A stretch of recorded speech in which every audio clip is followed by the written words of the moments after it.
So, folks, you may be noticing that for some of our classics recently, we've been airing some of our favorite interviews, and this is by far one of the most unhinged interviews we ever put to air. We're actually in real life good friends with a guy named Lucky Yates, who you may recognize from television programs like Archer. That's right. He is the voice of the sinister Dr. Krieger. Is he sinister? I think he's mildly sinister, and hilarious. And also the founder of some kind of religion involving penguins.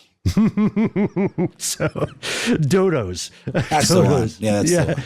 So behind the scenes, Lucky reached out to us and said, hey, I dig your show. We both live in Atlanta, and I'd known him for a while in different comedy circles. And he came to us with a weird pitch, and he said, guys, just put me on the show. I love everything you talk about and explore. And then we said, well, hey, what do you want to talk about? And he said, I don't care. I just want to hang out with you. So these are the results. Yeah, I think there might be a fun diversion into marijuana law and all of that kind of stuff. A little bit of something for everybody. So tune in, turn on, tune out, whatever the thing is, and enjoy this episode with Lucky Yates. From UFOs to psychic powers and government conspiracies, history is riddled with unexplained events. You can turn back now or learn the stuff they don't want you to know.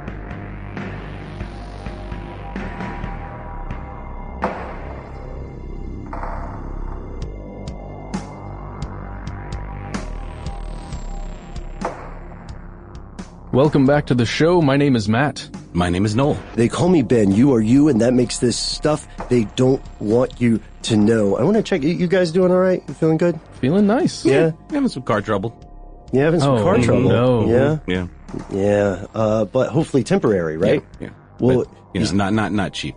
You still made it here. I did make it here. Hell or high water. I had a lovely Uber driver in a van with one of those doors where when you touch it, it opens with like this so bionic. classy. Those are the best. But you never know how hard to push it. You know, those freak me out. I just let them do it. Was there a DVD system in the back where you could watch like Moana or something? No, but the windshield was cracked. Oh. You know, what's weird about this is everybody listening right now is probably thinking, what is this episode going to be about? I mean, if they didn't read the title for the show, they're thinking, are they going to talk about DVDs? Is this a car conspiracy? Is this? It might be, because here's the thing, ladies and gentlemen, we are doing a very special episode, something a little bit different. This is not about just one topic. This is about multiple things, and we're maybe going to be surprised ourselves in the course of this episode. And as every fan of UFO disclosure has always wanted to hear someone say, we are not alone. Today we are joined by, what should we call him? A local luminary. Yeah, there you go. He's a local Atlanta legend of sorts. Of sorts. Prolific performer, and known for numerous things. Yes, he uses his voice very much like an instrument that you would find in an orchestra.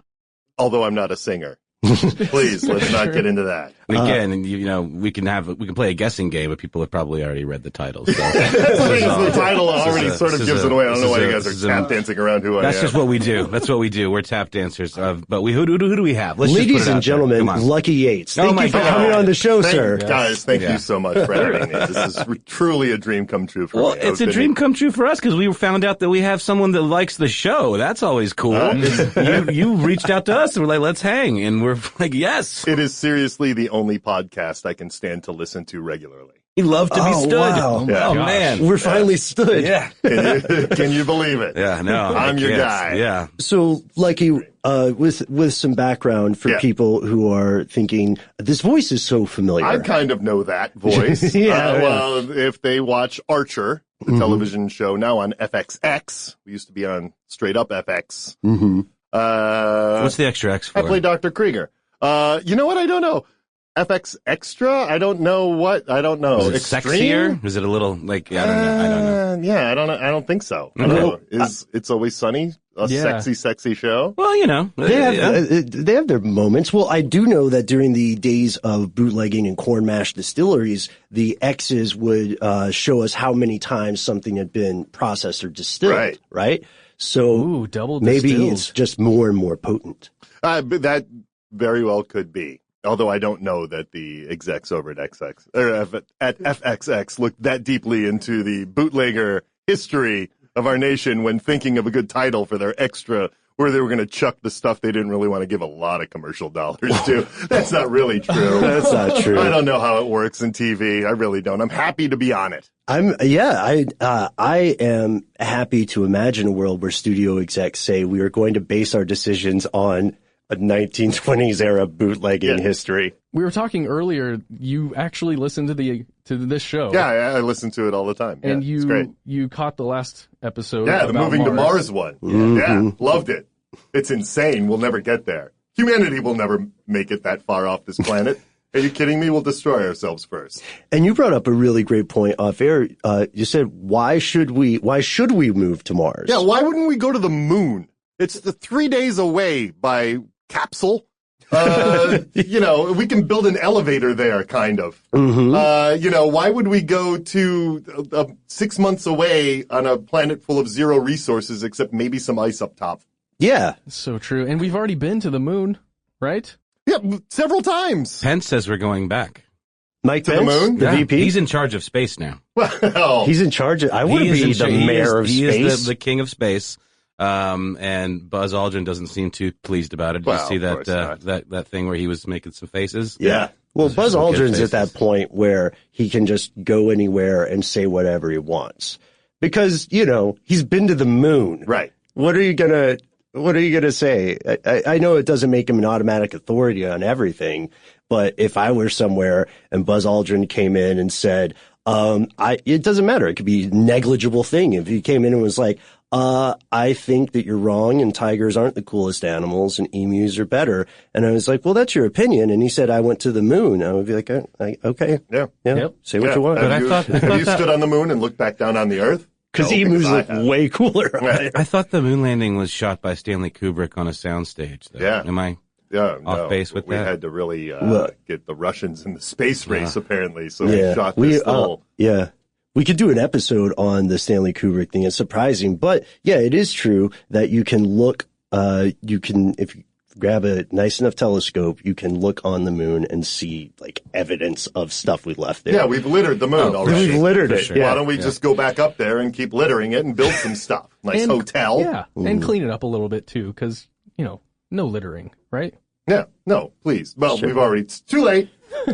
Somewhere there's a native moon person crying a single tear on a moon TV commercial. That's a 1970s joke. I just can't wait for moon tourism. Then we'll really mess up the joint. Yeah. You know? I Yeah. mean, Well, and you guys are catching some hell based on that episode, are you not? well, this is true. That is true, yeah. We actually Speaking just of got a capitalism on the really very intelligently worded takedown of the episode from a listener named, I'm going to use the last name because it's an awesome one, Waschenfelder. Yes. Oh, yeah. Mr. Waschenfelder. And he says he really enjoys listening to the show, but the recent episode about Martian colonies was so cringeworthy, I had to force myself to listen to the whole thing. And we don't want you guys to have to force yourselves to do anything. We want you to do it, you know, no duress when listening to the show. Very Luciferian. You have move on. agency. So the biggest problem is that your guest, while I am sure he's knowledgeable about many various things, is so completely ignorant of economics. Unfortunately, his ignorance taints the whole episode and leads him down the path of envisioning a top-down, statist, planned, totalitarian surveillance state. Now, I have to say, this is reminiscent of conversations we had before doing the interview. And, you know, communism came up a couple times in the interview. I think the thing that this listener maybe is not appreciating is that this was, in fact, a thought experiment. Yeah. You know, it was all very like hypothetical and an interesting way of like, how would we restart from scratch? And you used the word Technocracy. Technocracy. The idea of putting all your faith into this ultimately man-made thing that kind of goes on its own, but we programmed it, did we not? So, you know, it's like he seems to really believe that if we let AI run the show, there will be no inequality. Well, that's the problem. Outside of science fiction, we have literally no real world proof or idea or precedent for what would happen. Correct. We have Audis that can parallel park. Google has a car that manages to stay out of accidents. Tesla is doing pretty well. And a lot of people believe autonomous vehicles are going to be the wave of the future, but that's not the same thing as saying an artificial intelligence should run a society that is already eliminating any margin of error. Have you not seen Space Odyssey? I mean, you know, machines, when you give them too much power, they turn on you. Yeah. And they sing creepy songs in monotone voices, and they won't open the airlock. That's what happens. That's where we're headed. Well, eventually they see humans as the virus that Right. is ruining the utopia for which they were programmed to create, and they start knocking us off. Mm-hmm. The robot revolution's coming one way or the other. The question is, which way are we? Is that the way humans are really going out, or are we going to knock ourselves out of the And which game side are you going to before be the robots on? come? Well, I you side gotta- with the robot So overlords. I bow to my robot all overlords. day. Yes. Because we're going to become them, right? That's at least what we're That's the trying to hope. do. Yeah. Is that we can, and man, that is, look, I hit 50. I become 50 years old in October. And so I figure I've got maybe another 50 left, given today's modern medical science. Sure. That is optimistic, if my friend. by that he looks point, very healthy. You do look good. if at that point we are able to download ourselves, my consciousness into, sign me up. I wanna Yeah. be the first guy in line. I don't care if I'm hacked. I just want to get into that world and just see. Have Oh, you yeah. seen the latest season of Black Mirror?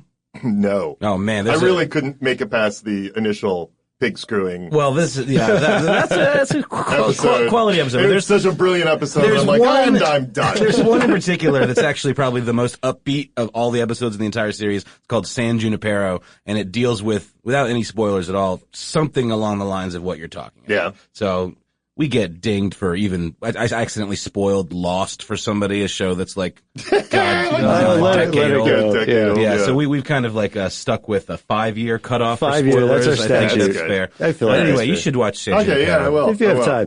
So we want to thank everybody for their opinions, keep us honest. We do have a couple of emails that we'll read on a separate episode regarding this, but I think there's a really good point that Lucky here made, which is, you know, are we being cartoonishly optimistic about going to Mars? Yeah, I think so. Have you looked at the math? Well, It's insane. Yeah, we can. There's no way. The best we could hope for is to create some sort of penal colony up there, you know? A new Just Australia. jump off our bad, or, you know, parts of the year. I think Georgia was once upon a time a penal colony, wasn't it? Yes. Yeah, and so, like, just send the bad ones up there. Man, if they build something, great. Eventually we can send up some other forces to take down the prisoners, and we'll just absorb the stuff that they've built. Humans are awful. You know, I mean, every organism is awful. Every organism is fighting for its dominance in this crazy universe of ours. And so, like, what are you going to do? You want to build something, don't try to send nice people up there to do it. Eventually, they're going to turn on each other anyway. Yeah. You know, Bill and Mary Jane are going to be doing it, and then Roderick is going to enter the picture, and then all hell's going to break loose, and we only got 20 people up there anyway, and now they're all dead because Roderick got pissed. Yeah. We really should have screened him. You know what I mean? He just didn't he didn't answer the questions. Like, how are they also, how will people be screened? Will we be in a situation where the planet, there are ecosystems collapsing, right? Like, if a kid born today, if not them, maybe when they have children, those kids are never going to eat a wild fish. Right. Or something, right? Not even Alaskan sockeye? Well, I mean, farm raised, From the maybe. grocery store. That's the good one, though, right? That's like the premium fish. You're hoping. Yeah. You're hoping. Not, We it's might- not dyed tilapia. Oh, that's or what I was something. going to say. The Salted. tilapia thing is apparently really disgusting. Yeah. And a lot of calamari is actually pig intestines. I've heard that, too. Yes. No. We're eating chitlins and Yeah. we're thinking it's calamari. That's Yeah. the best thing I've That is ever pretty heard. funny. It's happening. I've It's also true. heard that scallops sometimes are just pressed whitefish. They cut them out with a cookie cutter, and it's just like crappy like whitefish that they put in the shape of a scallop. Listen, I don't there's know. so many people on the planet. Everything has to be a lie, or else we'd just go insane and rip each other to shreds. It's true. We have to have that illusion Yeah. of, there was that old quotation that was every every civilization is 7 missed meals away from anarchy. Yeah, like if nobody eats for a week, then that's it. That's it. Have you seen Les Mis? I mean, come on. I actually read the book. Little Gavroche. I mean, I've actually never seen the show, but I have listened to that soundtrack 8 billion times. So you kind of, you know what happens. I studied the theater. I get the gist. Yeah. I remember history. It's a good show. I've been to Madame Tussauds Wax Museum. Uh-huh. Yeah. Oh, well, and I'm sorry. Not a sponsor of this show. Oh, what? Yes. We just beeped. I would love to have her as a sponsor. She's surely dead. Madame Tussauds, I think she died a very long time ago. That's just a wax sculpture of her. We think. No, actually, I think she's in the museum. Like, there is a sculpture of her in the Of course museum. there's Like, a wax really... sculpture of her. Yeah, sure. It's like if you're a real estate agent, you have a nice house, you know? That's a good point. That would be a perfect sponsor for this show. Madame Tussauds. Oh, yeah. I went to the one in New York not long ago. It was a lot of fun. It's fun. I really enjoyed it. I took my kid. It. I have a 6-year-old, and she loved it. And as soon as you leave, you just want, you're like, why don't I have a graven image of myself in wax? It's so weird walking up to them because they really do look like living, breathing human beings that at any second could turn to you and go boo and freak you out. I was pretty freaked out when I went in there. It was great. And that sort of situation, that uncanny valley, might be closer than we think because, you know, you mentioned medical technology progressing. I think that's realistic. You know, we hear a lot about futurism and people say, oh, Alan Kurzweil is deluding himself when he says we're going to discover these different forms of immortality. Something like it is happening, but I think before that we'll have increasingly we'll have androids and artificial beings that cleave increasingly closer to what is human, like in Japan, where there are dozens, dare I say almost hundreds of scientists who are saying, let's build a very specific lifelike thing. Mm-hmm. And it's almost always creepy. Yeah. It's always some guy who's like, I've built the perfect woman before you see she can feel pain. Oh, wow. I sent you that video, Matt. You saw that. As a woman should. Feed it, old man. Get out of here. Very strange. Yeah, that's weird. We're some rambling fools because we haven't even gotten to the topics we discussed and agreed upon. Hey, That's true. Should we, let's hop ramble in? on. I know. I mean, I'm liking the ramble, but let's ramble down this road over here. Yeah, let's do that thing they tell you to do in technical writing presentations. Say what you're going to talk about, then talk about it, then tell people what you talked about, right? Yeah. Have you ever heard that? It's the old filling time trick. Well, it's setting some guidelines, right? That's fair. That's fair. So we wanted to explore some of the following things today. We wanted to explore some topics that we talked about off air. Cloning, aliens, magic, marijuana legalization, and the extinction, possibly alleged, Question mark. of the dodo, which is something we didn't know about until you told us about They're it. still out there, man. You think so? No. I mean, maybe there's some sort of version of it. Maybe on some, you know, they were concentrated on this one little tiny island of Mauritius, you know, until humans came along, and then they were there for millions of years and didn't need to evolve or devolve to get rid of their wings. And, There's no competition. Yeah, what's the point? Yeah, there were no mammals on the island until people started showing up in the 16th century, and then we brought along with us not only our clubs and our appetites, but also boars and dogs and rats and all kinds of things that ate these ground dwellers' eggs. And so we knocked, like, within 100 years, they were gone. Now I'm into the idea that perhaps, you know, I'm sure not all dodos stayed on Mauritius, that the sailors who took a liking to these screwy birds threw them on ships and brought them to other, you know, ports and all that kind of stuff to show them off. And maybe a couple of them got loose and everything. But there are some really, you know, questionable videos out there of some dodos running around. And it's very, very obvious that these videos, I don't know, they don't look too legit. But I love the idea that maybe, you know, they're ground dwellers. They were in thick jungles most of the time that, you know, I mean, you guys did cryptids not too long ago, you know. If a Bigfoot can hide, then a dodo certainly can hide. Oh, man. They are hideous, though. Do you? What's that, dodos? Yeah. Oh, I think they're amazing. They look like really so like dinosaurs freaky. that just like were left around. These guys know that I'm somewhat terrified of birds. I wouldn't say somewhat. Pretty legitimately terrified of birds. Really? Yeah. They just, I don't like their beady little eyes. I don't like their little creepy movements. And They're the dinosaurs dodo, on the planet. they really are. That's what it is. That's what it is. I'm not crazy about lizards either. I think that might. Yeah, that might you're be a only connection. safe because of the size difference. Yeah. No, my cat too will like murder birds and like bring them home, and I don't even like to mess with them when they're dead. Have you ever experienced a murder bird?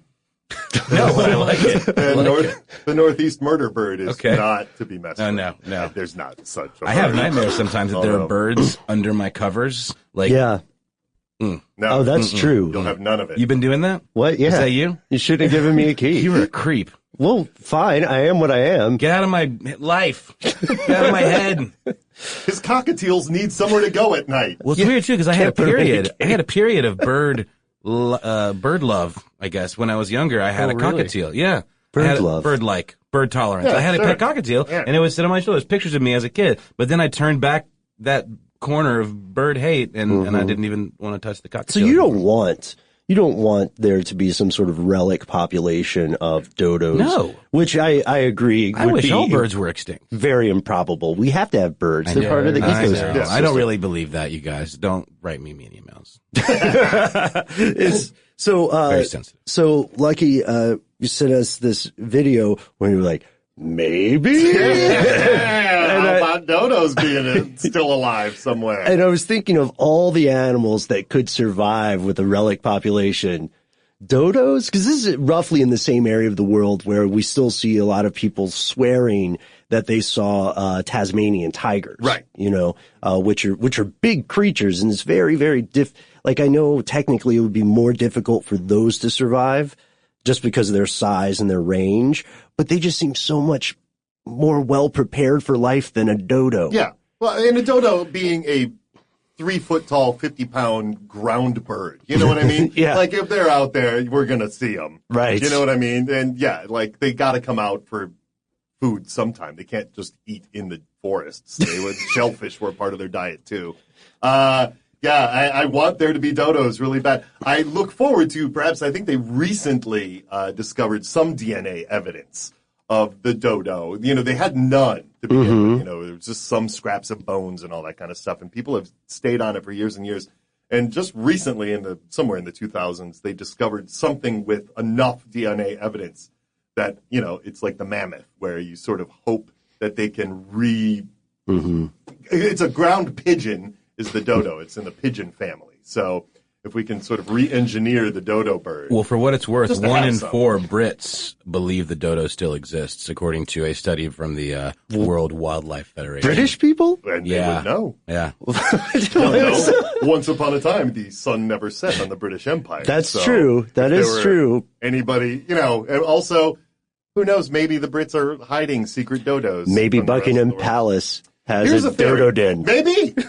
Here's a theory that I'm going to bounce off you guys. All right. What if there is some form of dimensional travel of which the Sasquatch is a member of Oh, boy. That came up in our interview. Let's say that once upon a time the unicorns figured out how to slip through dimensions. Okay. And Okay. when the Bigfoot was sort of about to get extinct, the unicorns thought, I'm going to save that Bigfoot. Got him to the other. Now it was the dodo. Mm-hmm. And then every once in a while they slip back through. Like on your Bigfoot episode, they're like, Bigfoot coming, like they wave their Oh, arms. that was cool. As I some like- form of weird, I like, dig that. if Yeah. you can be seen but then disappear.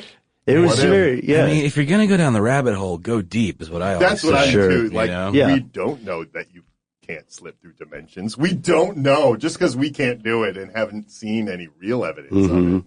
It's true because science does indicate that there are dimensions that the average person doesn't interact with in a conscious way, you know? We can't. We're like meat beings, right? Right. There's like got to be more going on. I mean, there's so much more going on than our eyeballs can see or perceive. You know what I mean? So like, yeah, who knows? We still haven't figured out death, and we've been trying to crack that nut for a long time. So, Yeah. Do you guys ever wonder if you're being observed from some higher dimensional plane? We are. They're right there on the other side of that glass. by the window. Bunch of creeps whispering. Oh, I knew I could No, feel but it. yes, I'm sorry to interrupt. Yeah, I'm making light, but sure. That we're being watched by some sort of cosmic overlord. Or I even just don't beings- believe in God, but like, I get that sense, right? Like, there's something. I don't know what it is. Yeah, even if it's just a population of other intelligent beings that exist on a higher dimensional level. That are watching this idiot breed of ape ruin their planet. Maybe, but it just makes me wonder if that did in fact exist, if peering into whatever this dimension is would even be possible. Well, if there is a super symmetry to consciousness, then they would probably enjoy watching a train wreck. Yeah, through So, I mean, Because you can see the whole thing, right? Like, essentially, time would be... a flat circle. Oh, where's my can of Lone Star? My Bowie knife. Where's my terrible sequel? So bad. Season 2 is so bad. Okay. Such a letdown. All right. Well, I still believe in the Let's first stop one. trashing television. So, speaking of sequels and brilliant segues, we'll be right back after a word from our sponsor.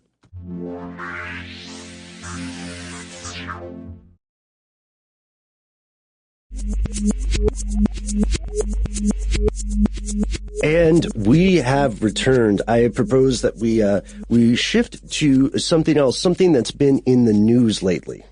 Yeah, I saw this story not long after I spit into a little vial and mailed it off to a company called Ancestry.com. Yeah. And they're not a sponsor, so I'm gonna trash them a little bit. Give us the straight well, poop. First of all, they were very nice. They let us. It was for another show that I work on called The Stuff of Life, and we had an episode that was called Wired, where it was about the connection between human beings on the planet, whether it's electronic or what's the word, genetic, or various ancestors, etc.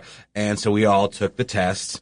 And we got the results back, and it was so underwhelming. It was like I'm 80% Scandinavian or something, and it was just like I was expecting more granular detail in there, so it was already a letdown there. Then, lo and behold, I stumble upon this headline: Genealogy, a warning to Ancestry customers who consent to use DNA services. And it's basically about how they have partnered with a biotech company called Calico that's owned by Google, and this partnership allows Ancestry to make its customers' DNA results available to other companies for research purposes. Yes. Yeah, I like how vague it is. What I want. And God.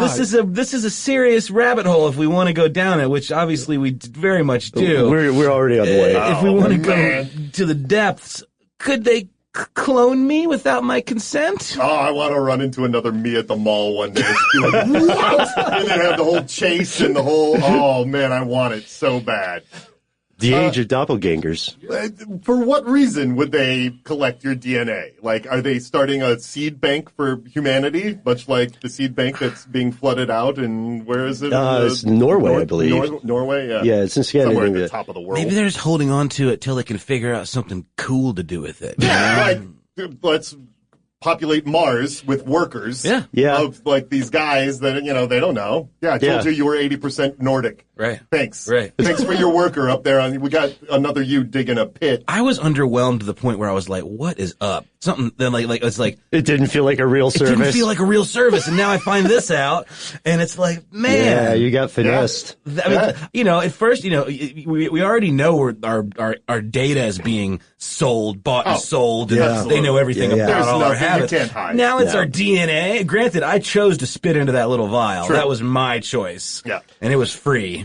But, if they're really trying to be super nefarious and get particular people's DNA, it's easy to chase somebody down and get a glass after they drank out of it. Of You know course. what I Sure. mean? So, like, it sucks, but But this is like fine print that What are I've they gonna do with consented it? to, right? Sure. Like they have Yeah. my nobody stuff. reads the fine print. They Yeah. have my stuff. Well, here's the thing. I want my Here's- stuff back. Here's one thing we do know. Gene therapy, they would look through your code to find indicators of preponderance or tendency for a genetic disease, Right. a predisposition. Yeah. And they would say, well, it turns out that this person is 80% Scandinavian. I'm making this up. I'm not trying to scare you. Has a higher likelihood of developing what's something really weird.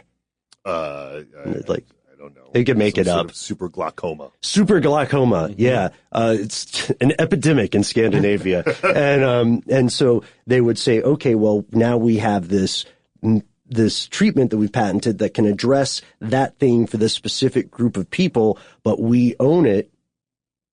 You don't get a part of it. That's the other thing that got me. Because I'm so cheap, you guys. When I learned about all the massive data collection, just electronic surveillance, I figured, okay, yeah, well, that happens. And then I learned that they were selling it and I wasn't getting a cut. Yeah. I was like, that is not cool. Yeah, you know what I mean? right. So here's the gist of the fine print. Okay. This is from an article that I just pulled up. It says basically Ancestry gets to use or distribute your DNA for any research or commercial purpose it decides and doesn't have to pay you or your heirs. Ancestry takes this royalty-free license in perpetuity for all time and can distribute the results of your DNA test anywhere in the world and with any technology that exists or will ever be invented. That's the part that I'm talking about. Will ever be invented. Wow. Yeah. Like, that means they could clone me. It's weird in contracts when they give, like, in perpetuity in all the known universe. Like, they'll go out and they're like, whoa, what? The universe? I feel like I got you guys. Yeah, I mean, you seriously. Well, how long can a blood sample last, do you think, or a saliva sample last? Well, you can also... Can you extract it or something? It's not a one and done because you can cultivate it. Right. So they can just continue growing until they're ready to make a... I know you're trying to make me feel better, Matt, but it's not helping. Well, you got to put yourself in the... Yeah, it sucks. Don't do that. Don't take my DNA and do stuff with it. But what are they really going to do? I don't know. What are they going to do that's going to screw up your life so bad? Unless they, like, plant it on a crime scene in order to frame you. But why would they do that? Don't make an enemy at whatever... at Google. So that they're not planting your DNA to murder scene. Yeah, but that's the thing, though. If a company like Google has this kind of power... Minority Report! It's rough, man. I don't know how I feel about what this. I wouldn't do is just don't ever talk trash about Google or Alphabet. Or, I just did! Any of the big corporations. That ship has sailed. That rocket is launched. We're on the way. Well, sorry, Over for me, guys. No, it's not. And hey, don't feel bad. Is it going to be okay? Yeah, I mean, and if we lose you, we'll just get the other version. You can use my clone. Well, and it's the type of thing that maybe one day they, like, got a clone of you in a tank somewhere, and then you're like, I'm dying of kidney failure, and then suddenly there's a knock on your door, and they're like, hey, we have a kidney that's yours. Mm-hmm. Yeah. You can buy it from us because you signed this thing that said we could have it. We can sell it to you. It'll come back to you if you'd like. Yeah. Touche, We'll grow Ancestry. another one. Yeah, so Put you on a payment plan, right?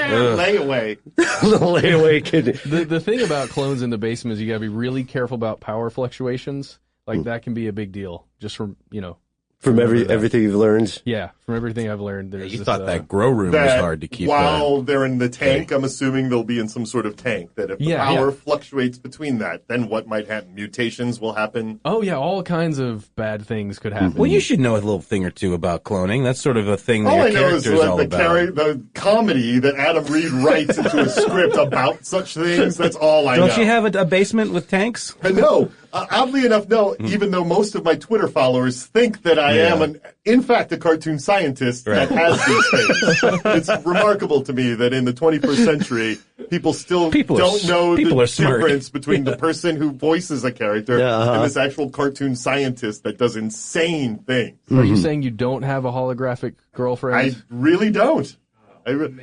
Although last year at Dragon Con, there was a guy who dressed as Krieger, and he had a little mini projector with him, and he would stand next to walls, and he had a Mitsuko as her name. And she could move. Like, there was like a GIF form. And so she would move next to him, and it was brilliant. It was like, it was so good. You got to respect the craft at that point. Right? Yeah, it really incredible. People are devoted. Cosplayers are. Dragon Con cosplay in particular is pretty... It's the big one. Pretty intense. Yeah. That's the whole point of that whole Went to New York Comic Con for the first time, and it was amazing. Like, the rooms, like the vendors, blew my mind. But, like, the costume game was just not nearly at the same level. Yeah. San Diego is this gigantic TV and film trade show, and cosplay is a tiny little part of it. It's so strange to me with cosplay because there is something on a psychological level so alluring and tempting to become some other person, right. You know? And at heart, like I know sometimes people can say, oh, that's silly. Why are you doing this? But at heart, it's the same compulsion that drives people to change their identities permanently. Or I don't talk very much about my personal life on this show, but I will confess something because it happened in the past. When I found out, I usually wear darker colored clothing. When I found out that I could take a piece of just 8.5 by 11 paper rolled up like this, stick it under the collar of my shirt, and be wearing all black, then I started impersonating a priest on MARTA. And I'm sorry, it was great. What did you do as a priest, though, on people our would public come transportation? People would come up and talk to me. You know what is an easy way around all this tomfoolery is just go online and get yourself a $25 minister's license, which I have. Yeah, I do too. I wear my collar out in public sometimes. And dude, people want somebody to talk to. Yeah. As much of an atheist as I am, and I am a raging one, man, people want some sort of religious place to go and just dump all their junk onto. I liked it better when you wore the eye patch. Yeah, the eye patch is a different experiment. I walked up to our after work spot, and Ben was wearing an eye patch, and Ben's a little bit of an intense figure, so sometimes I'm a regular guy. So I walk up, I go, "Hey man, everything okay?" And she's like, "I don't want to talk about it." And I was like, "Okay," and I know when to back off, and so I backed off. And this other guy, unrelated to the original group, walked up and knows Ben. What's going on with the eye patch? Don't want to talk about it. And I really thought something was up. And then later it turned out that he was just messing around with all of us. Social experiment. Yeah. Let's see what these fools will do while I wear an eye patch and I don't want to talk about it. I was one of those fools. See the frenzy it causes. I don't know about. I'm with you, Ben. Thanks, man. I don't know about fools, but yeah, it was. Oh gosh, man, rocking an eye patch. I think it's disrespectful if your eyes work to do it permanently.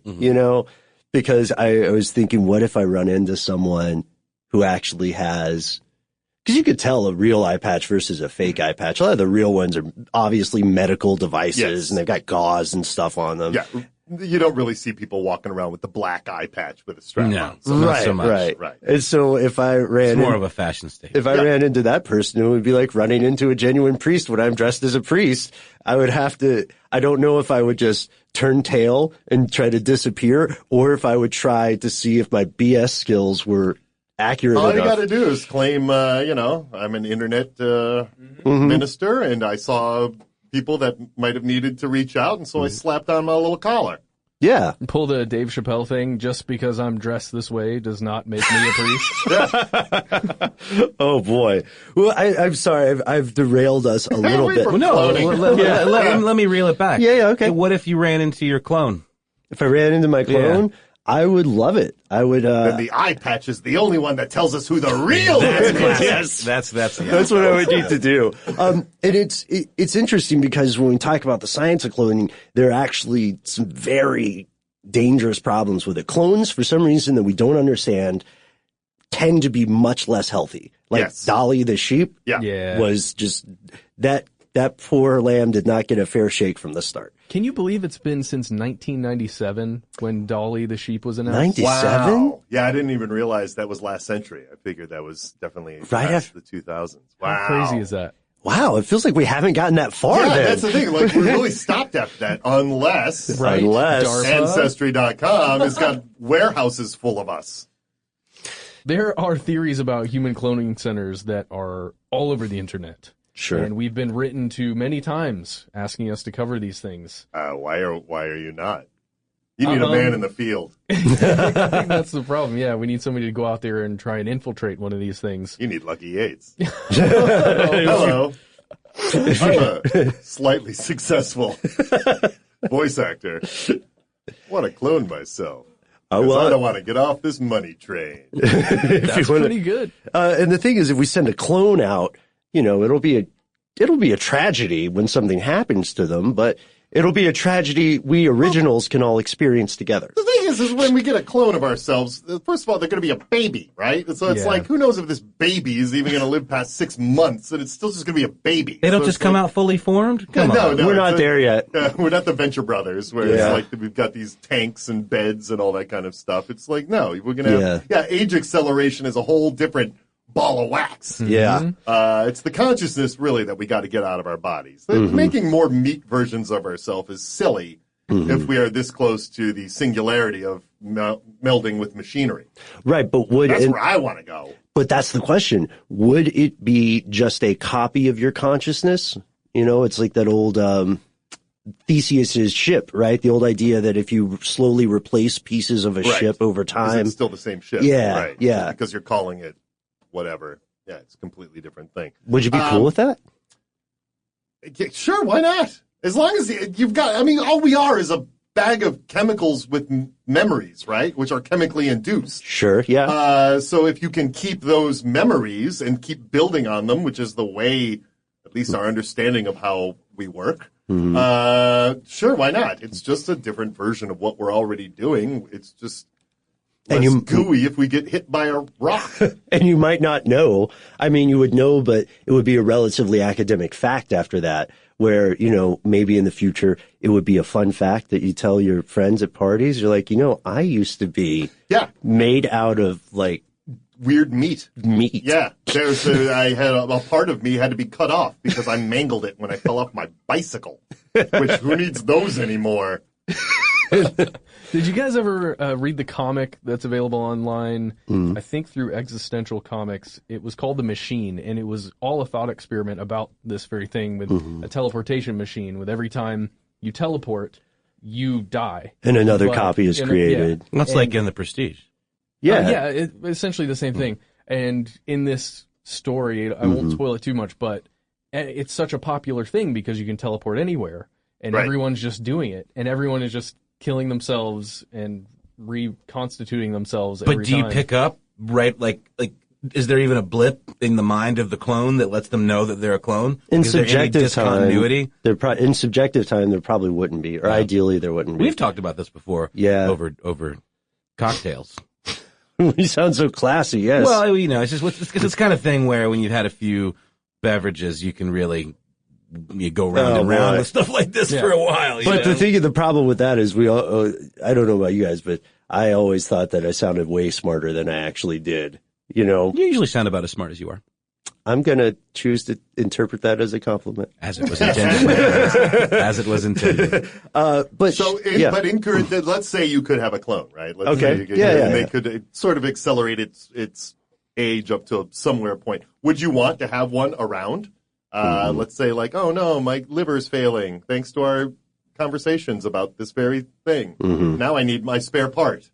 Ooh. I would keep me in a tank for spare parts. Yeah. If we couldn't make it to me being downloaded in into a a tank, machine though, first, you wouldn't even like hang. Well, do I want to be friends with them and then go like, by the way, I'm taking your liver. Well, and your heart. Me, yeah. You know. Hey, thanks, other me. And then you start fighting about who deserves to live more. Does the original, who's failing, deserve to live more, or does the improved clone deserve to live more, who knows everything? I think we should just, I think the answer that a lot of people will find is maybe it's just easier to make organs. I don't know if it's more difficult or if it's easier, because you'd have to build an entire support system to impersonate the rest of the body for that liver. There'd have to be something like blood going through it. Right. But in theory, though, couldn't you do it like, you know, Chicken McNugget style, where it was all on an assembly line? You could just make dozens of livers. Just print on demand? Yeah, kind of. Maybe not exactly like that. Types and such. Just like, you kind of have like a selection, you know? Like, I don't know. Oh man, I feel like that would be instantly used by nefarious billionaires. Did you guys read this study? Well, I don't know if it's a study. I'm not 100% on this, but there were rumors going around that people had discovered transfusions of blood from young mice into old mice improved their health. Like real life vampirism. Now we're talking. Right? Mm-hmm. This is a real thing now in Silicon Valley. On the TV show, it was there, but also in real life, of infusing young blood into old blood. Into older blood. That's ridiculous, though. Aren't we constantly making new blood? Right. We're not just using the tank of blood we were born with. Correct. We don't have this. I don't know. For how long? How long does this new attitude last when you got the new blood? Are you sounds like a fad to me. Full of vim and vigor for the rest of time, or does it after a week you're just like, get a B12 shot? You know, right, I mean, come on. That's what I was gonna say. I imagine it's like taking a vitamin supplement or something, where it just gets through you essentially. Oh, then you're getting into that countess that bathed in the blood of the young women. Bathory. Yeah. Well, also, it makes me wonder, what if it's just like 20 minutes? That's, Is it worth it? right. Thanks, college kid. Your life gave me 20 minutes of pure ecstasy. Did you guys watch Silicon Valley this latest season? No, this last season, no. There's this whole thing based on this where it's a guy who's just employed with a salary to sit there for 20 minutes and infuse blood. And it's based on the an Gavin actual Belson thing. character? Yeah, and it's based on an actual. Well, I can give you some of the background, you guys. So there's this story got reported in MIT Technology Review. It is being offered as an anti-aging thing from a company called Ambrosia. See, that sounds great. For $8,000, like some dystopian. This is such a brilliant plot. For $8,000 a pop, they will, Whoa. Yeah, they will inject you. I feel like all four of us are so creepy by calling it new blood, but that's what it is. That's what young it is. blood. Young blood. What's like that Radiohead song, We Suck Young Blood? You guys know that one? They were prescient, weren't they? They were. They were. So, the guy who started, Jesse Karmazin, said that within a month, most participants see improvements from the one-time infusion of a 2-liter bag full of plasma. So, several scientists say his trial is so poorly designed it can't hope to provide evidence about the effects. And it was also a pay-to-participate study that collected $4.8 million from the participants. That many people lined up at $8,000 a pop. Yeah. Wow. I want to see how this shakes out. A lot of people are saying that a lot of other experts are skeptical, to say the least. But I have to ask, if we assume it worked, like if somehow it worked, which biologically at this point doesn't make sense. Right. But if it worked, what would be the point where you would not do it? Would it have to be like the time span is not enough? Would someone have to die? Would you be taking all of someone's blood and then living a more healthy, virile 5-10 years? It just strikes me as such a bougie, thoughtless thing to do in the first place. We know blood donation centers are always in short supply. Yeah, Not enough people donate blood, and we're just like scooping up all the blood that like dying children need, so I can and feel just better so I can today. feel good, get a little pep in my step. No, But terrible. imagine if you could make a living, like an actual living, and pay rent just by giving your blood away to these ultra-rich humans. Would you do that? But wouldn't you feel terrible all the time? So you'd just be a blood bag, That's like Mad literally Max what you- and Like Fury Fury Road. Road, yeah. You would literally be someone. No, that's a terrible life. That's not a life. That's not a life. That's cool though. You can play some PlayStation while you're doing yeah. it. Just be anemic all the time. Like, I don't know. About to pass Just out. gotta lay down. You just Have have a orange juice and a cookie. Yeah, or just cooking an Oculus Rift, and you're good to go. No. What a terrible stop it, rich people. Awful. All right, I'll admit though, if Don't I even really want a clone. I just like the idea of it. Yeah, of course. Yeah. Of course. If I ran into another me at the mall, it would be the best. it'd be cool. Like hopefully, if they had similar personalities, which we don't know if they would. We don't know. We don't know. Right. There's this one farmer that had a beloved bull, and this bull would come in and out of their house all the time, and the bull finally died, and they went to like Korea to have this thing cloned, and it came and it started out like, oh, it's just like old Reb or whatever the bull's name is, and then the bull turned on them. Yes, because clones are evil. Clearly, they've never seen science fiction films. Yeah, and so the bull became this horrible, crazy, rampaging bull that they had to put down. They should have been able to tell with the mustache and all. And the eye patch. Also, don't let bulls in the house. That is a bad idea. Rule number 1. Yeah. You got a bull. Yeah. Keep it Yeah. in the bull yard. Yeah. That's what people tell me on my first day. Told me on my first day starting here. Should we take a quick stop, hop off the bull, and take a sponsor break, and then hop back on Sounds great. and ride?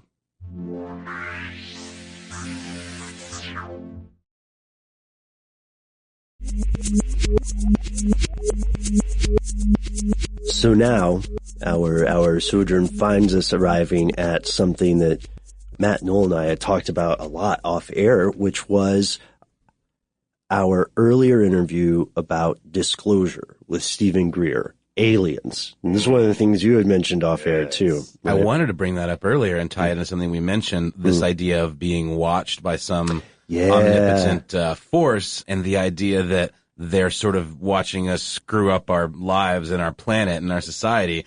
And we talked in the interview about if these are extra-dimensional creatures, Sure. do they have some purpose in interacting with us? Like, are they here to help us? Are they waiting to watch us burn ourselves to the ground so they can swoop in and do something with what we leave behind? I don't know. I think that was one of my favorite parts of that discussion. Actually. Yeah. I'm always terrified with the quietly terrified, I would think. A very like repressed British kind of terrified when I think about the physicists who say, Stephen Hawking is one famous example, but the physicists who say, we don't want to meet extraterrestrials. Why would they come all this way if they were traveling, according to the dimensional rules we understand? And more, even more disturbing, what if there are other civilizations, other sentient intelligent beings that can hear all the signals we're trying to put out, and they're just not responding? Yeah, maybe they're just like, no way. Yeah. We don't want to dumb apes. Train wreck. Yeah, Or maybe they're nightmare hiding. People. Maybe they're hiding. Maybe we're collectively, our species is that idiot in the horror movie who's like, hey guys, I heard something weird in this house. Yeah, I better go down there. I'll be right I'm going to back. go down this cellar. Oh, now that we're inside, let's run up the stairs. See, I think we're just more in our infancy. If there are other intelligent species. Oh, great. that are We're close a enough. wailing baby. I mean, we really That's are. good. If you think about Humans? We're Yeah. nothing compared to the lifespan of a planet. I mean, we're in the middle of, how many times has there been a mass extinction? 6. 5, 6? Yeah, we're There's in 6 of 6. them. Mm-hmm. We're in the middle of the 6th one right now. I think we're due. Yeah, okay. Yeah. So 5 times before, everything has been wiped out. And so we're just the leaders at this one. Like, we had not been on this planet for that long as a species. I'm going to say evolution because that's how it works. Mm-hmm. But, we've evolved during just this small amount of time. Great, we had thumbs and big brain cavities. But my question to all of that is that maybe there are, and maybe, they're watching us and all that kind of stuff and don't want to have anything to do with us.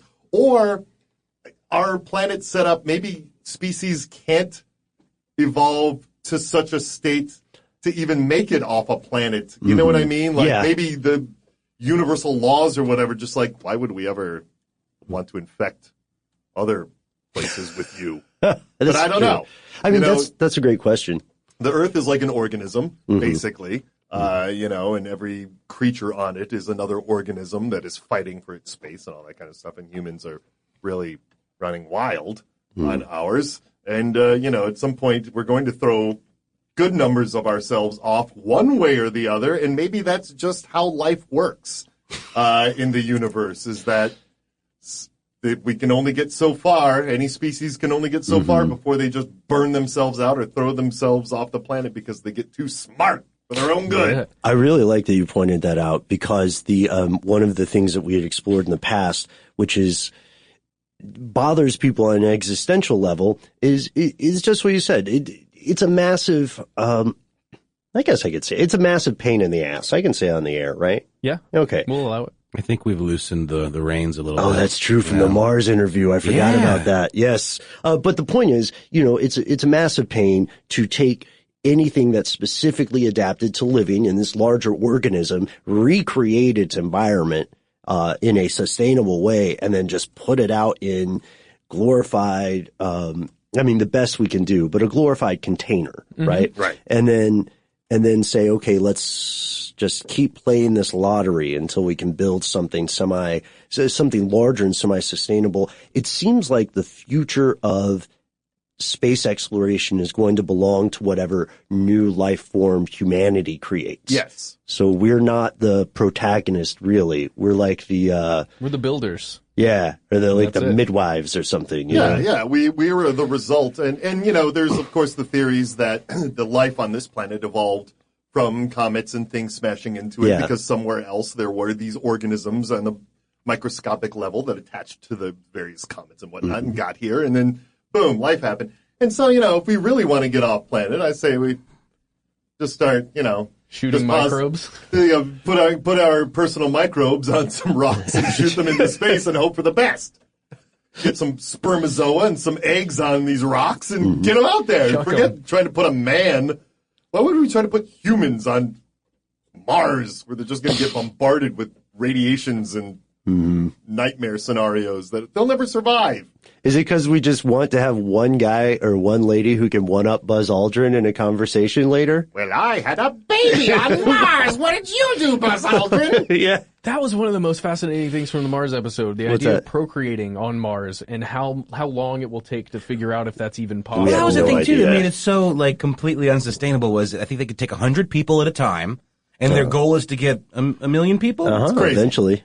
Come on, man! And they were Yeah. saying by the time that everyone got there, there'd be a whole new generation of kids that had been born there. We work the way we work because we grew up on this planet, Right. not on some other planet. But So one true. thing that came up in the interview was with Marshall was I brought up the idea: would we evolve differently on Mars versus absolutely on Earth? we And would. I think so Yeah, too. you know who really figured this stuff out was the first Total Recall with Arnold Schwarzenegger, Yeah. whereas immediately, like, true Martians became mutants of these weird because they were just growing up in this completely different environment than Earth is, and so we started sending people there, and they started breeding, and then you got Quato. Yeah. Yeah. Lived in that man's chest. Have you seen the video where it's that, but he's singing "Your Eyes" by Peter Gabriel? It's so awesome. Everybody look that up immediately. And again, to go with Hawking, why would we want to meet? So let's say some species was brilliant enough to make its way off the planet or slip in between dimensions and all that kind of stuff. And they're here and they're watching us who are total morons. Like, with the humans do not have it figured out, or else the world would be in a very nice state right now where everybody would be working harmoniously with one another. We are absolutely not in that state. No. But they're going to be so much further advanced. Why would they come here for anything other than resources? And if that's what they're here for, unless we're the resource they need, then we'd be getting loaded onto ships that just wipe us out and take whatever they were here for, the unobtainium. It's like that. Whatever it were. There was a Twilight Zone episode where the aliens wanted to take us all to their planet, and To everyone was serve super man. stoked about it, right? Yeah. And then it ends up that they're- It's a cookbook! Oh, I love that episode. That's great. that show is so Man. great. They created like every twisty sci-fi trope. Rod Serling. It's in that Yeah. show, Rod man. Serling My was hero. the best. There'd be no Man, Shyamalan Night without Gallery him, yeah. gets even weirder.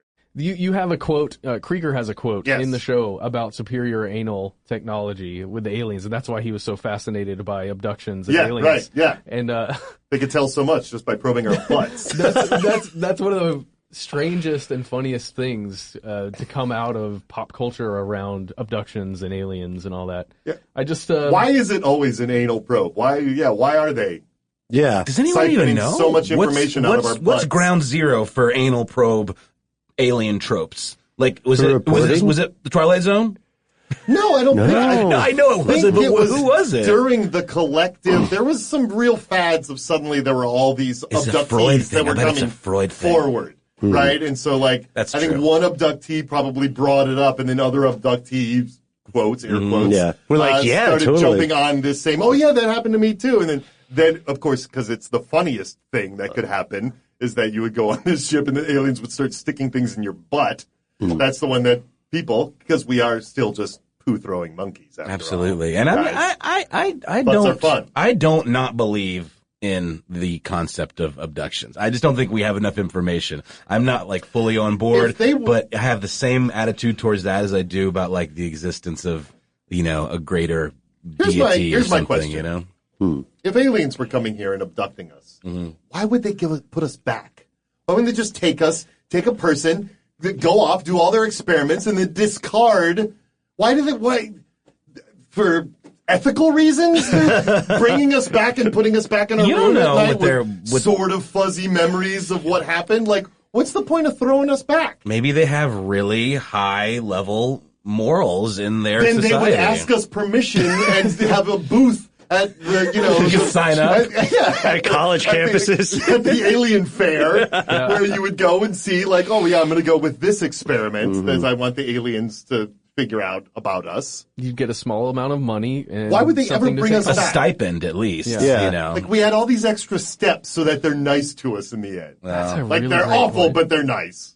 Well, there's also the possibility that abductions occur, but the cause is misattributed, because we know memory is treacherous, right? One thing I thought was interesting about these alien abduction stories is if you look at them plot point for plot point, they're very, very similar to the old tropes of, people being visited by changelings or fairies, Yeah. So I think there's a larger phenomenon or experience or something in the zeitgeist, but I think it's also just very, it's easy to attribute a specific cause with a lack of transparency, but if we don't know, then we can just say what is more likely, what is less likely. And I love the point you're making about why would it be catch and release? You know what I mean? Because what is this, a nature preserve? Just take us. Yeah. Do with what you will. There's a whole, space is endless. Yeah. As far as we know, just chuck our bodies out when you're done with us.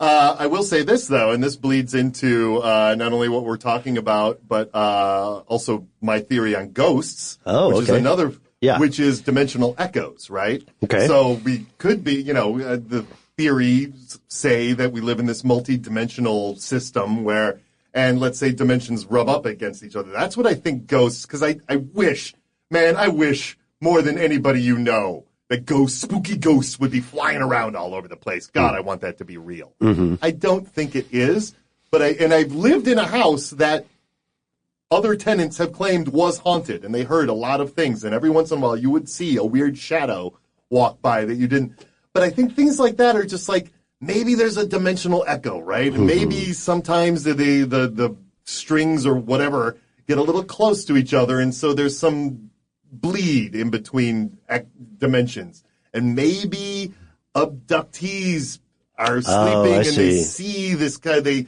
some other dimensional thing will rub up against it, and they can perceive it, and they don't know what to make of it, and so they create this already in the pop culture mindset or these alien abductions. And so it must have been that as opposed to this other thing that I can't even possibly begin to explain. Wow. I don't know. Did you ever have any personal experiences while you were there?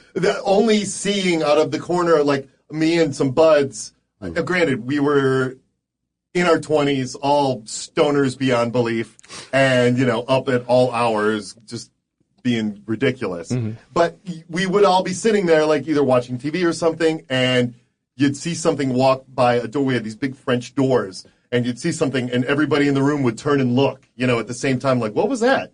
Whoa. And it would be like, whoa, what just happened? And one of my very best friends on the planet, and also a big skeptic, was left in the house at one point during the holiday season. Everybody left. And he heard like a full-on party going on upstairs, and he was alone in the house, and he was freaked out, like he left the house. He couldn't take it anymore. And the guy, one of our buddies, who his grandmother had originally owned the house, and apparently there was a lot of entertaining that went on during the holidays and all that kind of stuff. And that's when I was like, well, maybe these are just some sort of echoes of those old times and stuff that somehow, I don't know. So not a conscious thing, just another experience. So, I've told this story on the podcast before, and I'm just going to tell the quick version. But when I was a kid, a girl I was dating, a dear friend of hers died in a car accident, and I got into her car, my girlfriend at the time. She was finished class, and it was like really cold. I got in, and she was like crying, and I'm like, what's up? And she blows on the inside of her car windshield, and the girl who died was her signature's there, clear as day. And in my mind, at that moment, I was like, ghosts, ghosts are real. This is a definite thing. You got really emotional, and I felt like a sense of this thing. Yeah. But I know now that it was totally like the kind of thing a girlfriend would do, like in their early 20s or whatever, write your name in your breath or whatever, and you got residue on your fingers. It's still there. So it's oil. Like, exactly. But like in that moment though, I was just like, done. Yeah. I'm in, and it was like, I didn't even have to explain it away. It just kind of like fizzled over time where I realized, I was kind of like really taken in by the moment, but like this is really what was happening. And it was kind of disappointing. Our meaty brains want an answer. And a lot of times there just aren't ones that we can perceive. Right. And so we come up with ghosts. Yeah. Well, and here's where we get into something very similar, where the human mind is just trying to make sense of something that we don't understand. Right. And we call it, a lot of times, magic. So yeah, okay, all right, I'll buy it. Magic. Yeah, magic. Well, it's something that comes up here all the time because we discuss how technology, if it's advanced enough, it seems to be magic to us, simply because we can't explain it. Yeah, I cannot. As far as I know, there's a little wizard that lives inside my laptop that makes it happen. As far as I know. Yeah. I don't know how it works. What's that Arthur C. Clarke quote? Yeah, that's what we were just like. Technology past a certain point is indistinguishable from magic. I'm paraphrasing. Apparently that comes up hardcore in the new Transformers movie. I think it's in the first Thor movie too. Yeah. So there's this idea, right? Sure. But then there are other human beings throughout history who have tried to make use of a more, I don't want to say conventional magic, but spell casting and actually writing things down. And the focus your mind on this one sort of subject or outcome that you want, and somehow you are making the universe respond to your constant thought processes.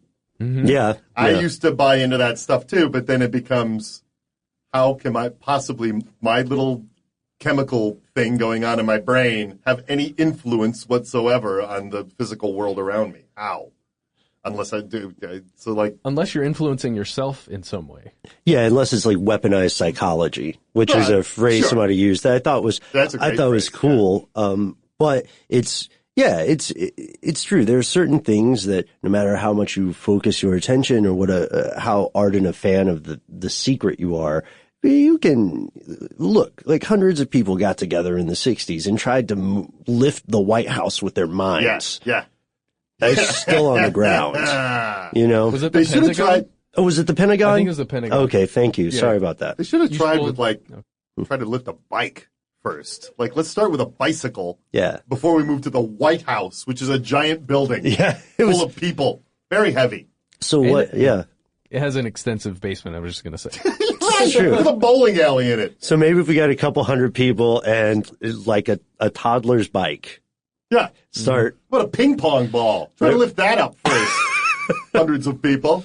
We're going to put it right in the middle of this field. You make a circle around it. Just lift this ping pong ball up. What are you guys doing next Saturday? Hopefully lifting a ping pong ball with my mind. I'd rather just play some ping pong. Can't we just keep it simple? I think we can. I'm a basic. I think we can do this all in one afternoon. We just have to multitask. You know what I mean? We could take the ping pong balls from the ping pong game that will satisfy me and then try to lift them with our minds. Or we could see if someone could try to like tilt the ping pong game in your favor. Yeah, that's, see? Okay. Yeah, there you go. Because that's what people would do if they had small amounts of telekinesis, right? You'd be in Vegas playing craps because you'd never lose. Don't you ever feel that urge, though, just to like think real hard at something and make it do a thing? I try to do that all the time. It doesn't work. It doesn't work. But it's like you're telling, like telekinesis and all that stuff is magic, essentially. You know what I mean? Where all these words, all these, different things, it's all the same crap. It's just like you want something to happen that really can't, but so you're going to make this thing called magic, make it work. We just haven't harnessed the strings yet. In some cases, practices that would have been considered magical in the modern day did produce important results, like alchemists, when their predecessors of chemists discovered a lot of stuff. Some of it turned out later, came back to bite us, like pesticides, but at the time, that's amazing. Yeah. And so I can definitely see that edge of it. I have a proposition for you guys that ties into this a little bit. So one of the big psychic powers, which I would also classify with magic, that people will typically talk about in fiction or sometimes claim they experience, is what's called psychometry, the idea that by touching a physical object, someone with this gift would somehow know what happened, right? Yeah. So like Lucky is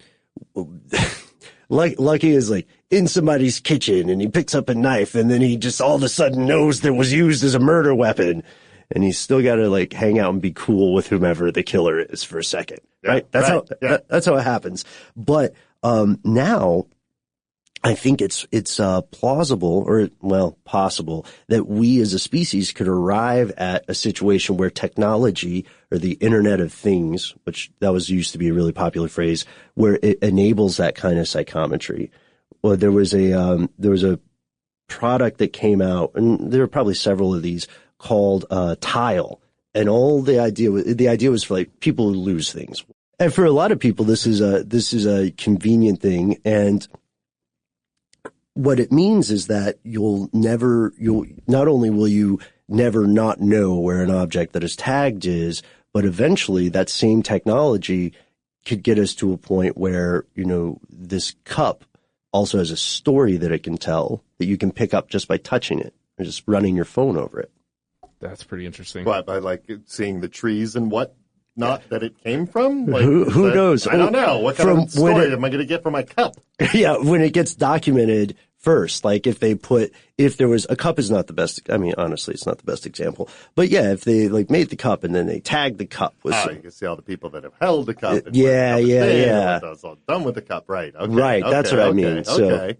So, I think that's possible. But also, I would ask, if that ever happened, would you want that? Would you want to participate in that society? I mean, unless it's just another distraction to keep us from the horrors of us destroying ourselves. I mean, like, so what's the point of knowing your cup's story? You're right. You know what I mean? Like, what's the point? Even though it's just because we can do it. Yes. Like, yeah, that's the historically that's something that we've often said as a life form. We've often been like, hey, this thing we could do? And someone's like, oh my, we can do that thing? Like, yeah. And like, well, let's go into the desert and blow up an atom bomb. Yeah, let's go do it. Let's go do the thing. Well, that's our curse, right, of humanity. Like, we're fearless and curious at the same time. We don't care if it's going to wipe out a bunch of ourselves in order to find something. Man, if we think of something, we're going to have to do it. Yeah. We're not going to stop until we do it. That's just the human way. Got to make sure we can. Yeah. So you were into magic at some point, or you just were interested? I love the idea of magic itself. Also because, every religion in the world is based on the idea of a giant magical being who, has other magical henchmen that seem to no longer really be working out there in the field, but it's all magic based. You know what I mean? Mm-hmm. And it's just like, it has such a grasp on humanity, the concept of magic, even though it's weird bringing up religions, is that when you introduce that word to somebody when discussing, I'm an atheist, and so, but if I'm discussing somebody who has a religious background, like my parents, let's say, if you bring up the word magic, they flip out. Yeah. But then when you explain, but here's what you're saying, and there's no other way to describe what you're saying other than using magic. Which is ironic, considering that a lot of hardcore Christians think any magic that isn't involved in their religion is evil and witchcraft, satanic in some way. It's like the magic in my book, but they don't acknowledge the only that magic. That's but totally in Harry Potter magic. It's oh my god, that's Satan's work. And it's not just Christianity. To be fair. No. It's very religion. Absolutely. Yeah, and I mean, then it goes to humans being just very tribal, and we've got to have our group as the right group, and not your group. Let's wipe each other out so that our ideas are the ones that survive. And it's a zero-sum game. Yeah. Ben, I'm so jealous of you having been able to saw Ricky Gervais debate or defend his atheism to Stephen Colbert, who is a devout Catholic. Yeah. And he had the coolest line. It was I believe in one less God than you. Yeah, he's like, there's 3,000 gods in the working canon of humanity right now. I just don't believe in one more than you. Yeah. Like, you don't believe in 2,999 gods. I just don't believe in 3,000 of them. And I thought that was a great point. It's great. Mm-hmm. You know, if we want to get into religion, I don't know how many cards and letters you want to receive. Well, we just, at this point, would like to remind everyone that we will never tell you what to believe. No. Hey, what gets you through your day, great. Just as long as it's not causing you to do harm upon others. That's the way I see it. I think we can all agree with that. Yeah, if it gets through your day and all your beliefs and you rock it, man, do it. Go for it. Happy for you. But, I don't think that. Well, I don't think I'm not a big believer personally in proselytizing, so I don't think it's. We say it on the show because it's something that we practice in our real lives. We're not going to go out and tell people what to think or what to do. No, but it's okay to say, I'm not going to tell you not to attempt to launch yourself out of a cannon without training. Right. But say, well, you should know the odds of you being injured are much higher than the odds of you, pulling off this cool trick. I mean, the person you're trying to impress might date you, but they'll be dating you in the burn ward for a while. Best case scenario. I think that's absolutely fine. I appreciate that you said whatever it takes to get you through your day. So whatever gets you through your day. We know that we live in the West, at least, an increasingly secularizing society. Yes. Right. And, we also know that people are shedding some of the old taboos that once existed, social taboos, right? And one of the biggest cases of stuff they don't want you to know that we get since this show began would be people asking us about marijuana legalization. Specifically cannabis and hemp. Yeah. We found various different and surprising historical anecdotes. Marijuana was not always the villain that it became. Of course not. So we wanted to ask, what do you think about the current movement, which is state by state, and kind of contradicting the federal government stance? What do you think about the current movement toward legalization? Well, I'm all for it because I'm a huge pothead. Still? What do you mean still? You said it was in your 20s. No, that was my old drinking days. And then, in my 20s, I left pot for a while. And I became a real good drunk. No, fun drunk though. I never got bad or anything like that, but eventually alcohol turned on me. And I turned back to pot, and I went, I'm a guy with, like many artists, I got a lot of neurotic hang-ups and such, and my entire life I've always, been a panicky type, and was taking Paxil and all kinds of everything all day long, having to pop pills every day just to keep me grounded. And man, then weed came back into my life and completely changed the game for me. Like, I just put me at ease with things I had never been at ease at before, gave me perspective on things and it was different than it was in my 20s, my experience with pot in the 20s, which was, I'm in my 20s, so I'm just looking at party, as opposed to this thing that I'm discovering, like, not only does it open me up to talk more about ideas and see things from a different perspective than I had before. I think maybe age has something to do with that too, but it also, I don't have to pop Paxil every day anymore because this has completely, mellowed out my whole panicky situation that I was always in the middle of into, being able to cope with things on a much more adult and responsible level than I had been, which I was just reactionary before. And we've done episodes on Big Pharma, and obviously a pretty significant, and just about anybody just observing could argue, roadblock to wide scale, large scale legalization is. Well, that's the whole thing. They want people popping the Paxil. Right. They want you to pop the Paxil. That's exactly correct. The problem with pot is that it's too perfect and it grows wild. And giant corporations can't control that so much. And can't they don't copyright it. Right. This is again goes back to the Mars thing. Trademark you can't throw capitalism up there because it's just going to destroy itself really fast. As soon as you throw the idea of who's going to make more money up here, then it just ruins everything. I'm all for pot. I also want to keep the big corporations out of it just because it is a crop and not Yeah. So here's the thing, Lucky. Do you live in Atlanta? I do. Okay. I do, and I smoke pot every day. Okay. Yeah, which is illegal in this state. That's the thing. But you think that is what makes it hard to get a hold of? That's the other thing, is that, look, every other state, including mine own, every state that doesn't have legality, it's out there, and it's the easiest thing in the world. It's easier for me to buy weed than it is for me to buy alcohol, and I'm 50 years old. You know what I mean? I got 100 guys that I know that I can get some weed off of. I got to drive to a liquor store. I have to know where one of those is. I got guys that'll deliver marijuana to me.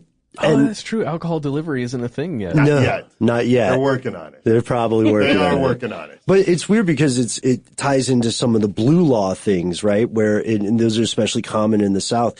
We used to talk about the case for legalization, whether it's decriminalization or full recreational legalization.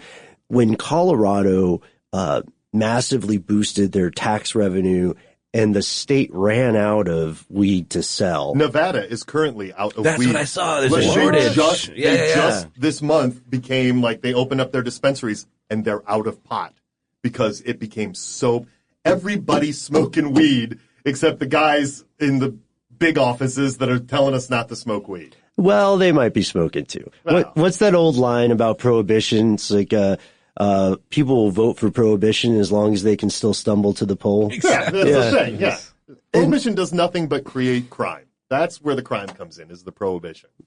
As soon as it's legalized and regulated, then there's no problem anymore.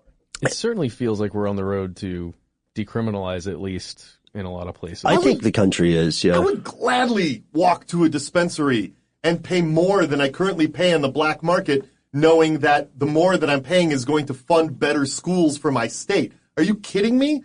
I'll absolutely throw in on that, man. Look at the numbers, though. It's absurd how much money it makes. Yeah. And when it's used, it's done in these more progressive states, they use it well. And it's like you can pay for infrastructure. We're you can already pay for doing schools. that in Georgia with the lottery, which is just legalized gambling. Right. We won't call it that ever because we're not a gamble state. But that's all that is. And it goes to our schools. Well, Man, in we'll make theory, it goes to our schools. in theory, scholarships and such. Yeah, maybe, kind of a little bit. But Who knows? But so good. Again, good chance to start afresh with marijuana legalization. Of like, then you pass legislation that earmarks that product, and it has to go there, or else this whole thing is done. What's Yeah. really standing in the way, though? Obviously, politicians are a big part of it. You've got I these, think the old generation yeah. of fear. There's a Yeah. lot of fear from because a lot of people that Is were it fear about like adults. losing their influence and No, the cronies no, in big pharma? I think it's a voter base, right? It's the type of thing that my parents I don't think would ever vote for legalization, even though they have two sons that are chronic marijuana smokers, and I think it's because they were adults during the Nixon years when he convinced them what an awful, terrible thing this was. Right. And that's what they still have in their mind. The myth is still very much alive of what marijuana is. And, it's a boogeyman that like, oh, they're going to start doing other drugs. Like the reefer madness thing? Zero want to do cocaine, LSD, any of the other drugs.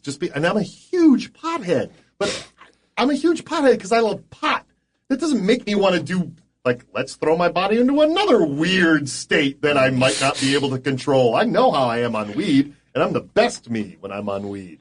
If I get on LSD, God knows what's going to happen. I don't want to go down that road. Yeah, that's the thing. It reminds me of those little PSAs where someone talks to their drug dealer and they're like, "Hey, do you have any marijuana?" I'm like, "No, I'm out of marijuana. Try this heroin." No one would ever do that. Yeah. No one's ever gone. Well, it is a drug. It is. Thanks to Nixon. Well, it goes back farther than that. No, I mean He's the one that heroin made it is a Class drug. A. Yeah. I'll tell you what. Back in my drinking days, drinking makes you want to fight. It makes you want to argue, and then it also loosens your inhibitions enough that you want to start throwing punches. I have never, not once, while being high on the marijuana, have ever wanted to do anything but sit down and discuss normally cool topics. It never wanted to throw a punch. It never made me want to go do something stupid that I wouldn't have done had I not been stoned. But that's all alcohol does, is it makes you do the dumbest crap and gets you into nothing but trouble. Plus, you feel like crap the next day. And, man, there's no such thing as a weed hangover because I've pushed it to the limits. And, boy, I'll tell you, I've never woken up the next day going, oh, man, shouldn't have done that last bong rip. Tell you what, I'm turning 34 pretty soon, and I had just a little bit to drink the other day. Yeah, nightmare. Felt so bad. And that's why I stopped drinking, is that my love of alcohol did not end. Alcohol's love of me ended. It became a one-way relationship instead of a two-way. And I know when I'm not wanted anymore, so I took my belongings out of Sweet Lady Booze's apartment, and there was Mary Jane waiting for me on the street corner. Oh man, Serial monogamist. Took me right into a green embrace, and I shall never go back. Well, one thing I'm finding interesting about these conversations is that more and more people seem to be, regardless of whether or not they personally use weed in any form, you know, typically more and more people seem to be saying, well, what's the big deal? Yeah, like, who cares? When's the last time that a crime related to the nature of this substance, not to the laws surrounding it, but to the inherent nature of the substance, when's the last time that caused a crime? Yeah, never. Right? Everybody currently in our society, let's just say the United States, everybody who wants to smoke weed right now is already smoking weed. There's not, the illegality of it isn't stopping anybody because it's so easy to get. So, and the problem is now it's so easy to get that if high schoolers want to smoke weed, they can go get it. If it's made legal and regulated, suddenly that becomes a little more difficult because then they got to get a guy to go into a store to pick some up and then give that back to the kid on the outside. Nobody and wants that to do becomes that. weird. Super well, weird. It's like, hanging out outside the 7-Eleven trying to get some older guy to buy you a beer. Yeah. Like it's just going to mess up at some point. But it's not going to knock the black market out entirely. It won't, but it'll put a good step in there in the middle that's going to screw up your game. It's weird to think about. If it does become legal, imagine buying bootleg alcohol off of somebody, like on the street. Sure. When you could just go into a liquor store and get some alcohol. Or there's a guy that you know that has some, he calls it gin. He's got a still. Yeah. Guy's running a still. Fast Jimmy with the still. That is really interesting. I wonder how that would affect the black market. Well, that still does happen because this would be heavily taxed. And so even after Prohibition, there were people who kept like corn mash stills. Okay, we're going all the way back around. Corn mash stills to avoid paying any kind of tax on it. Exactly. And that'll still happen where people will be growing. And so let's say it's legal and then it becomes like, well, where is your farming license in order to farm this now? It's a crop. You can't sell corn to people on the street just from your growing in your backyard, technically. You shouldn't be able to grow this other crop because we don't know what you're doing with it, and it's a regulated thing. And people are always going to grow their own. We have to now out of necessity. So that's, and there's a huge industry on grow your own. You know what I mean? Hydroponic kits and all that kind of stuff. Huge industry in town. The only thing we're not allowed to do is put a seed in the ground and wait for it to grow up into a grow and then take a flower off and put it in our bodies. That's the part that's always weirded me out, too. It's like you've got these, like, research chemicals, they call them, like lab chemicals, that are legal for a time because they're so new, right? Like, let's talk about, like, the bath salts epidemic. Remember that? Yeah. Where it, like, some of that was debunked, but it was, like, a really potent, like, amphetamine, more or less, that was causing people to do pretty crazy, violent stuff and like total dissociative properties, right? Yeah. But again, that stuff, it was legal when they were doing it. And then, and then the DA catches up, figures it out, makes it illegal. But things are moving so fast with like researchers that kind of come up with these byproducts from whatever they're doing, I guess, and then figure, someone figures out they can market it as some kind of like a quick high or whatever. A designer drug. Yeah. Look at the opioid issue we have in this country. Like, that's an episode the big unto pharma itself. has people hooked on basically heroin in the form of a pill that came to them as a pain pill to deal with their pain. And they're getting sued could do it for downplaying it to doctors. Yes, right. Like literally the corporations are saying to doctors, it's fine. It's fine. Pass it out. It's perfectly legal, yet if you grow, it completely just grows wild. We never did anything to it. I mean, we have now. But, again, we've just made other pretty flowers that have crazier effects than they used to. But, man. I have I have two fun facts about marijuana. One, in Bhutan, the very small Himalayan kingdom, it grows wild in the ditches, and it's legal if the people want to smoke it, but they don't. They feed it to the pigs, so it may have the most relaxed pigs on the planet. Yeah, their pork is probably delicious. It's like, oh my God, the pig is so not traumatized by any of its life. This is the most amazing pork burrito I've ever had. Zero cortisol. And the second one is that apparently marijuana is technically legal in North Korea, which you wouldn't expect from such a totalitarian regime. No.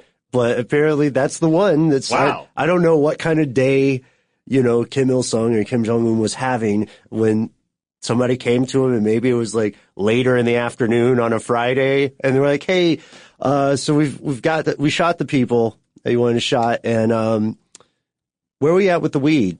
And he's like, "I don't know, man. Just let them smoke. Let them do it."